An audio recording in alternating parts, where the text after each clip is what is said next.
A paz do Senhor, meus queridos irmãos, tudo bem com você? Seja muito bem-vindo mais uma vez ao nosso canal EBD, Palavra de Vida para você. Eu sou o professor Edson e juntos nós estamos estudando neste terceiro trimestre de 2023 a revista que tem como tema A Igreja de Cristo e o Império do Mal. Como viver neste mundo dominado pelo espírito da Babilônia. Nesta oportunidade estaremos estudando a lição de número 9, lembrando aos irmãos que as 8 lições anteriores se encontram aqui no nosso canal em uma playlist chamada A Igreja de Cristo e o Império do Mal, onde os irmãos podem estar consultando se você perdeu alguma. Nesta oportunidade, irmãos, estaremos estudando então sobre o seguinte tema, uma visão bíblica do corpo. Esta lição é para o dia 27 de agosto de 2023. Seja muito bem-vindo você que já nos acompanha ou você que porventura está chegando agora. Divulgue, deixe o seu like se você assim gostou da lição, deixe aí seus comentários para que nós possamos estar sempre melhorando aqui na divulgação da palavra do Senhor, amém? Nós temos como texto áureo para a lição de hoje, o apóstolo Paulo escreve em 1 Coríntios capítulo 6, no verso 13, a parte B do versículo, que diz assim, mas o corpo não é para a prostituição, senão para o Senhor, e o Senhor para o corpo. A nossa verdade prática, ela vem dizendo, o corpo é o templo do Espírito Santo, e por isso deve ser conservado em santificação até a volta de Cristo. Nós vamos frisar bastante alguns versículos da nossa leitura bíblica em classe, que se encontra lá em 1 Coríntios capítulo 6, do verso 12 ao verso de número 20. Vamos estar lendo aqui no decorrer da lição. Por exemplo, o versículo 12 diz assim, todas as coisas me são lícitas, mas nem todas as coisas convêm. Todas as coisas me são lícitas, mas eu não me deixarei dominar por nenhuma. Então nós estaremos fazendo mais menção aqui durante a nossa lição de hoje. Nós temos 3 objetivos para esta lição de hoje. Primeiro, ensinar a criação do ser humano. Segundo, expor a visão bíblica do corpo. E o terceiro objetivo, contrapor a visão secular do corpo. Por que é importante estarmos estudando esta lição? Como parte motivacional, podemos dizer que esta lição nos estimula a cultivar uma visão bíblica e elevada a respeito do nosso corpo, diferentemente do que nós estamos vendo na sociedade de hoje, que nós vamos ver no decorrer da lição, que está havendo uma banalização do corpo, do ato sexual em si, porque só Deus deixou instituído para o casamento, para o matrimônio. Então nós estaremos estudando estes assuntos na nossa lição de hoje. Nós temos como palavra-chave, irmãos, a palavra corpo. E caminhando já para a nossa parte introdutória da lição, podemos trazer já o texto lá de 1 Coríntios, capítulo de número 6, no verso 20, da nossa leitura bíblica em classe, que diz assim, porque fostes comprados por bom preço, glorificai, pois, a Deus no vosso corpo e no vosso espírito, os quais pertencem a Deus. Aí, a revista, então, ela trouxe o seguinte contexto. Deus criou o ser humano para o louvor de sua glória. Então, nesta lição, vamos estudar a criação do homem e as características do corpo humano nas Escrituras e correlacionar esse tema com a visão secular do corpo hoje. Qual é a nossa finalidade para a revista de hoje? Para a lição de hoje? É apresentar a visão bíblica do corpo, seu propósito e a sua glorificação final diante do nosso Criador. Caminhando aqui para os nossos tópicos, hoje estaremos estudando 3 tópicos, como de costume, cada tópico aí com seus subtópicos. O primeiro tópico tem como tema a criação do ser humano. Vamos lá entender então o primeiro subtópico, a origem da raça humana. O homem é o único ser vivo criado à imagem e à semelhança de Deus. Este texto está lá em Gênesis, capítulo de número 1, verso 26 e verso de número 27. Nós sabemos, e o autor da revista relata aqui, que Adão foi o primeiro homem a ser criado. Gênesis capítulo de número 2. E Eva, a primeira mulher formada do corpo de Adão, Gênesis capítulo de número 2. Então, para já rebater, né, um bordão, uma frase que surgiu por aí, de que dizia assim: eu não saí da sua costela, você é que veio da minha barriga. A Bíblia nos ensina o contrário. A Bíblia nos ensina que primeiro Deus criou o homem, né, criou ali Adão e deu um sono profundo a ele, e dali Deus o quê? Gerou, né, a mulher, criou a mulher. Então, ó, como se deu isso? Deus soprou em seus narizes o fôlego de vida, conforme Gênesis capítulo 2, do verso 7, a parte B. Né? Caminhando para o segundo subtópico, vamos tratar sobre a constituição do ser humano. Nossa declaração de fé professa que a natureza humana consiste numa parte externa, que é o corpo ou a carne, Gênesis capítulo 6, Salmo 78, verso 39, chamada de homem exterior, e uma parte interna denominada de homem interior, composta de espírito e alma, conforme Paulo nos afirma lá em 2 Coríntios, capítulo 4, verso 16, e também em 1 Tessalonicenses, capítulo 5, no verso de número 23. Então, essa constituição humana é denominada de tricotomia. Aqui, irmãos, nós podemos fazer o seguinte comentário: a nossa declaração de fé é um livro ao qual está registrado ali, pautado na palavra do Senhor, o que? O que a nossa igreja Assembleia de Deus, Ministério Belém, ela crê, ela professa e ela ensina. Amém? Então, ó, o Espírito, ó, é o componente pelo qual se tem comunhão com o Espírito de Deus. Já a alma é definida pelos aspectos da mente, emoções e vontade. O corpo é a parte que volta ao pó e que, no caso dos salvos, será transformado no dia da ressurreição, conforme Paulo nos afirma em 1 Coríntios, capítulo 15, no verso de número 42. Bom você ter um papel, né, caneta ou lápis, para estar anotando todas essas referências bíblicas aqui. O terceiro subtópico, ele vem trazendo queda e restauração humana. Aqui podemos entender que a vida espiritual não pode estar desassociada do seu corpo. Olha o que Paulo escreve lá em 1 Coríntios capítulo 6, verso 20, que nós já lemos, mas vamos fazer menção de novo. Porque fostes comprado por bom preço, glorificai, pois, a Deus no vosso corpo e no vosso espírito, os quais pertencem a Deus. Então não tem como nós separarmos, né, desassociar uma coisa da outra. Quando o corpo peca, a alma e o espírito sofrem, né? E não dá para separar. E quando você não está bem com o seu emocional, o seu corpo também padece, né? Quando você não está bem espiritualmente falando, as consequências também vêm.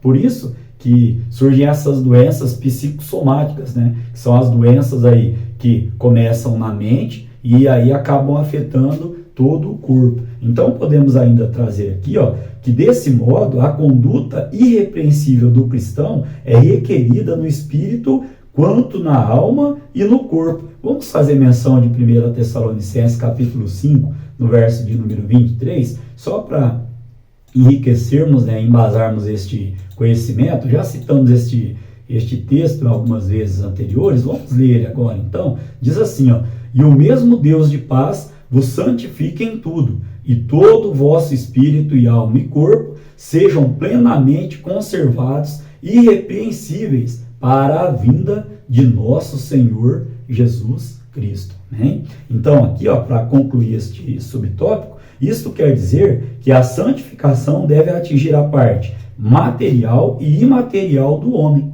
né? Como sinopse deste primeiro tópico, podemos trazer aos irmãos que Deus criou o ser humano e o constituiu de corpo, alma e espírito. A referência bíblica que lemos, 1 Tessalonicenses, capítulo 5, no verso de número 23. Somos, então, tricotomia. Amém?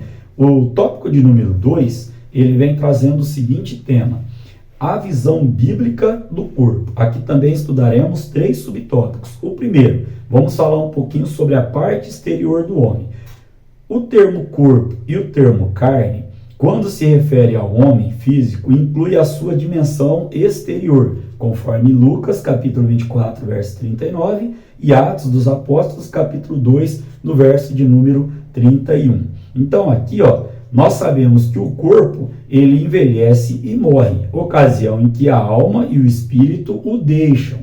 Gênesis capítulo 35, verso 18 e Tiago capítulo 2, no verso de número 26. A nossa declaração de fé, que eu já expliquei, né, é o livro pautado na palavra do Senhor, né, não que ele substitua a Bíblia em momento nenhum, mas é um livro ao qual nós temos ali todos os pilares ao qual, né, a nossa igreja ela está ali doutrinada, que é a palavra do Senhor. Então, ó, ela rejeita a ideia de ser o corpo uma prisão da alma e do espírito, ou de ser inerentemente mau e insignificante, porque nós já lemos que somos tricotomia. Amém? Então, o segundo subtópico diz, templo do Espírito Santo. A Escritura declara que o corpo não é para a prostituição, senão para glorificar a Deus. Ó, lá em 1 Coríntios capítulo 6, no verso de número 13. E o que significa isso? Que o corpo pertence ao Criador e a ele deve estar unido, como Paulo nos declara em 1 Coríntios capítulo 6, no verso de número 17. Por isso, eles não devem praticar atos imorais, ou seja, por isso, nós não devemos praticar atos imorais no nosso corpo. Por quê? Porque pertencem a nosso Criador. Né? Olha lá, nosso corpo é o quê? Não deve ser para prostituição. Aí Paulo vai declarar também, né, lá em 1 Coríntios, ele vai declarar assim, não sabeis vós que o vosso corpo, nós vamos estar lendo aqui, né, do decorrer da lição, o vosso corpo pertence ao Espírito Santo, é morada do Espírito Santo, pertence a Deus, né? Então, ó, por isso, ó, nós não devemos praticar atos imorais. O cristão é exortado a não pecar contra o próprio corpo. 1 Coríntios, capítulo 6, no verso de número 18. Vamos lá dar uma lidinha? 1 Coríntios, capítulo de número 6, no verso de número 18.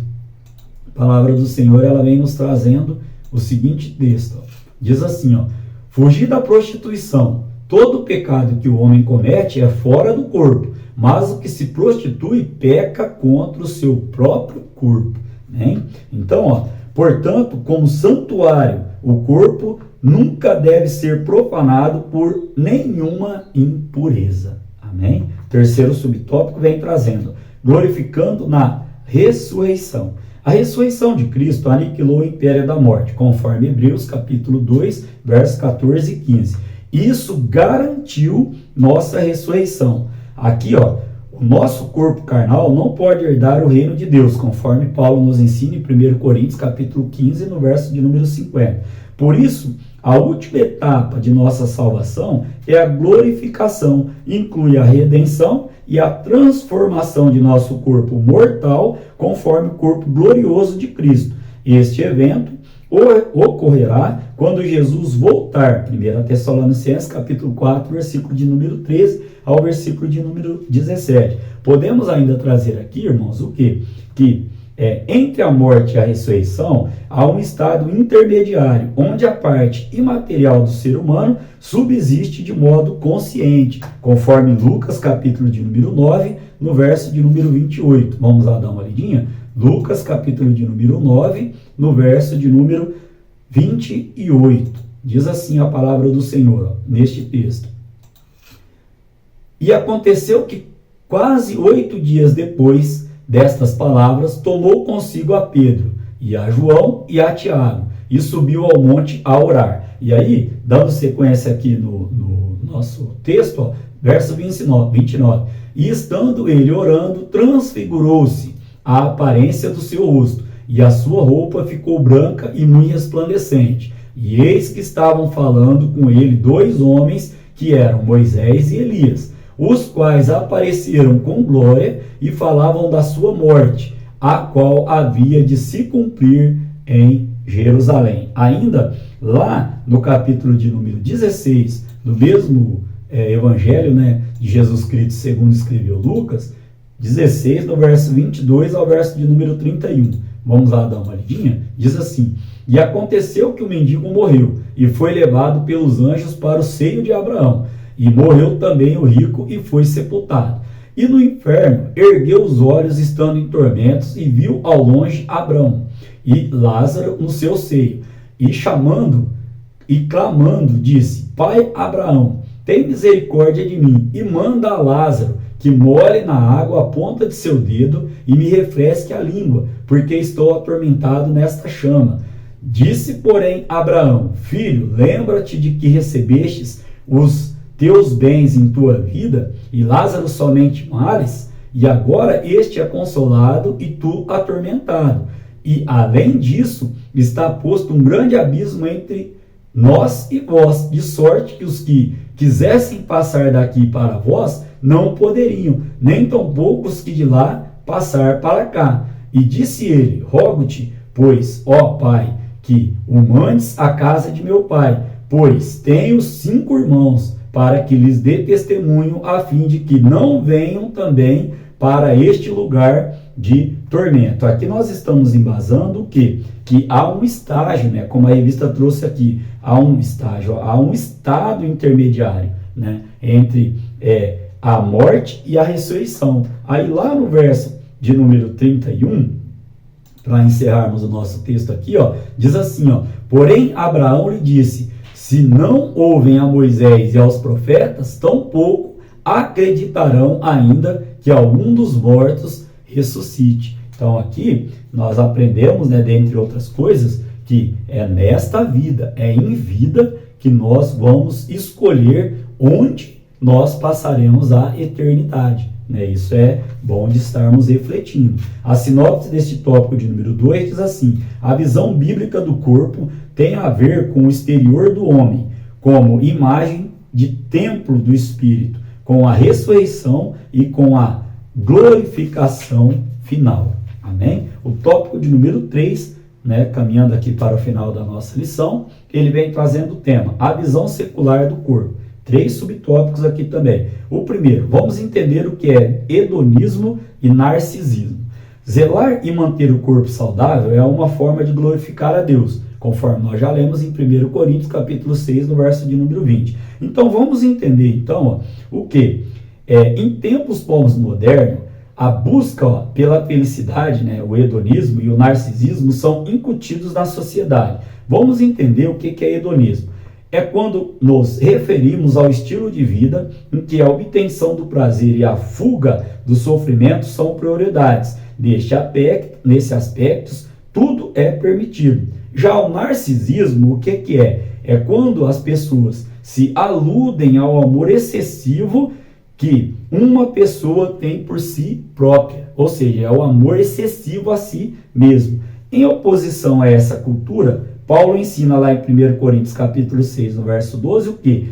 Todas as coisas me são lícitas, mas nem todas me convêm. Olha lá, está lá, e nós já lemos no início da aula, na nossa leitura bíblica em classe, diz assim: todas as coisas me são lícitas, mas nem todas as coisas convêm. Todas as coisas me são lícitas, mas eu não me deixarei dominar por nenhuma. Amém? Então, aqui dando sequência, segundo subtópico: erotização e libertinagem. Ao formar o ser humano, Deus também criou a sexualidade. Está lá em Gênesis, capítulo de número 1, verso 27, verso 28. Então, aqui, não se trata de algo impuro. O problema não é o sexo. O problema é o que, então? O pecado não está no sexo, mas na perversão de seu propósito. Quais são os propósitos do sexo na vida do ser humano no matrimônio? Primeiro, a procriação. Depois, o prazer do casal, né? Que isso é bíblico também. E aí, o que as pessoas fazem?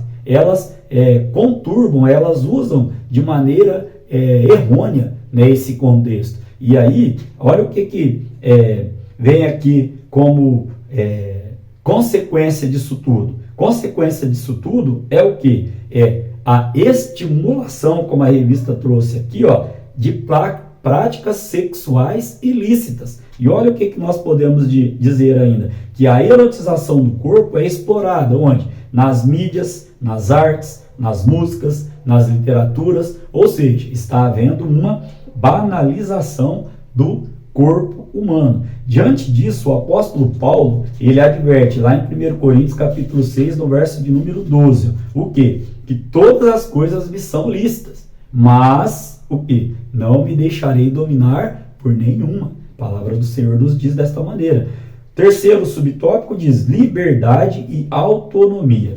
A Bíblia atesta que o homem é dotado de livre-arbítrio. Isso está lá em Gênesis capítulo 1, verso de número 16 e 17. Então, podemos trazer aqui ainda que isso indica autonomia para tomar as próprias decisões e se autogovernar. Aqui, irmãos, nós podemos trazer aos irmãos a recordar, né, que nossa vida é pautada de decisões. Nós somos hoje o que? Fruto de decisões que tomamos lá atrás. E nós seremos amanhã fruto das decisões que nós tomarmos hoje. Seja na nossa vida secular, seja na nossa vida espiritual. Nós já estudamos aqui nos tópicos anteriores que nós somos uma parte em matéria e uma parte em espírito. Nosso corpo, né, tem 3 características: espírito, alma e corpo. E as decisões que nós tomamos, o que acontece? Elas vão afetar essas 3 áreas da nossa vida. E nós temos a liberdade para nos autogovernar. Porém, temos a liberdade para tomar o quê? As nossas decisões. Só que nós não escolhemos as consequências dessas decisões. Somos livres para escolher, mas não somos livres para escolher o quê? As consequências de nossas decisões. Amém? Então, nesse conceito aqui, somos livres, porém todos os nossos atos serão alvo do juízo divino. Vamos lá ler Eclesiastes, capítulo de número 12, no verso de número 14. Eclesiastes, sábio Salomão, né? Capítulo de número 12, no verso de número 14. Diz assim a palavra do nosso Deus para a nossa vida, para enriquecer aqui a nossa alma e o nosso estudo para essa lição de hoje.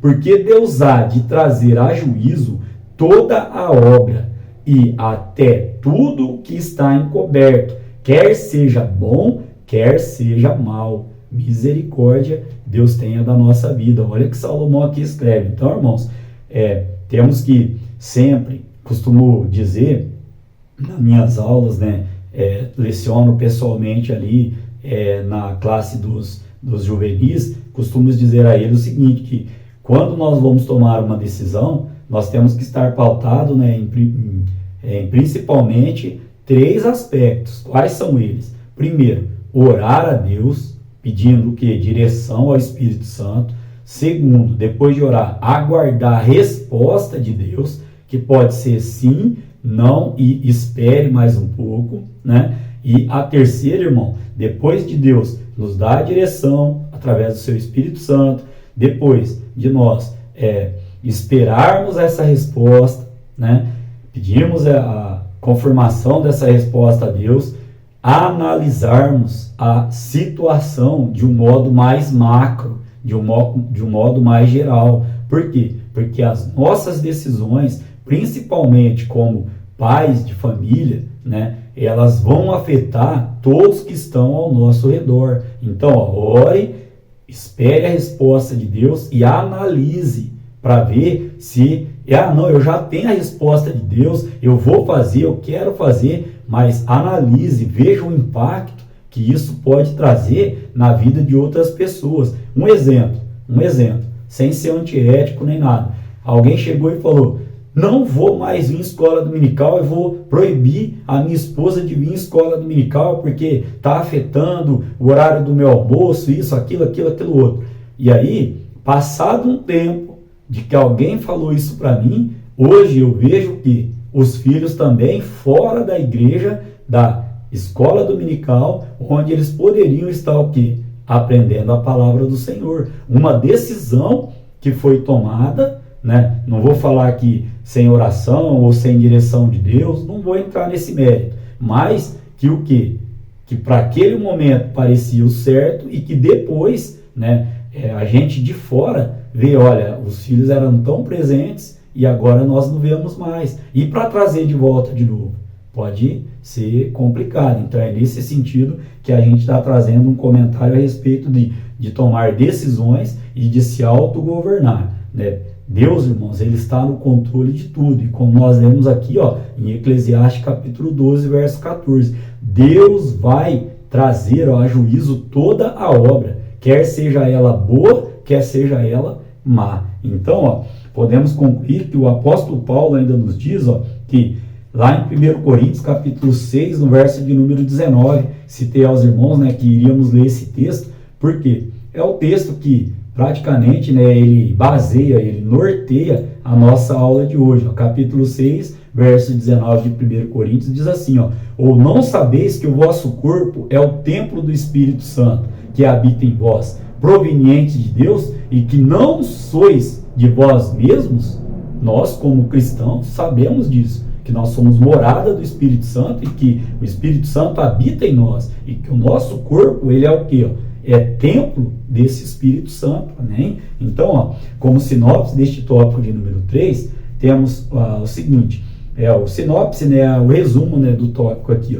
O egoísmo e o narcisismo, a erotização e a libertinagem fazem parte de uma visão secular do corpo, ao qual nós, como cristãos, como crentes, tementes a Deus, e a palavra do Senhor vai dizer que o princípio da sabedoria é o temor a Deus. Então, aquele que não teme a Deus, ele nem começou a ser sábio ainda, porque está na palavra do Senhor. E o que é a sabedoria? A sabedoria é abominar o mal, é tudo aquilo que Deus ele tem contra a obediência à palavra dele, é o que nós devemos também deixar fora das nossas vidas e das nossas decisões. Então, a conclusão para a nossa lição de hoje, vou ler na íntegra, porque achei muito interessante. Vou abrir uma aspa aqui e vou começar a ler. Criado da terra, à imagem e semelhança divinas, o homem é constituído de 3 substâncias, espírito, alma e corpo, conforme Tessalonicenses capítulo 5, verso 23. Nessa concepção, não podemos pecar contra o corpo, nem sem afetar o espírito e a alma, conforme 1 Coríntios capítulo 6, do verso 15 ao 17. O corpo é morada do espírito, que não habita em santuário impuro, 1 Coríntios capítulo 6, verso 18 e 19. Na vinda de Cristo, o corpo dos santos será glorificado, 1 Coríntios capítulo 15, verso 52. Assim, o corpo não deve ser tratado como algo pejorativo. O princípio de cuidado e santidade do corpo deve ser observado pelos que pertencem a Deus. 1 Coríntios capítulo 6, no verso de número 20. Com isso, irmãos, fecho aspas. Com isso, nós concluímos a nossa lição de número 9. Querendo Deus, estaremos aqui para estudar a lição de número 10, que terá como tema a renovação cotidiana do homem interior. Amém? Que Deus em Cristo Jesus abençoe, continue abençoando a sua vida, o seu trabalho, a sua família e o seu ministério, em nome de Jesus.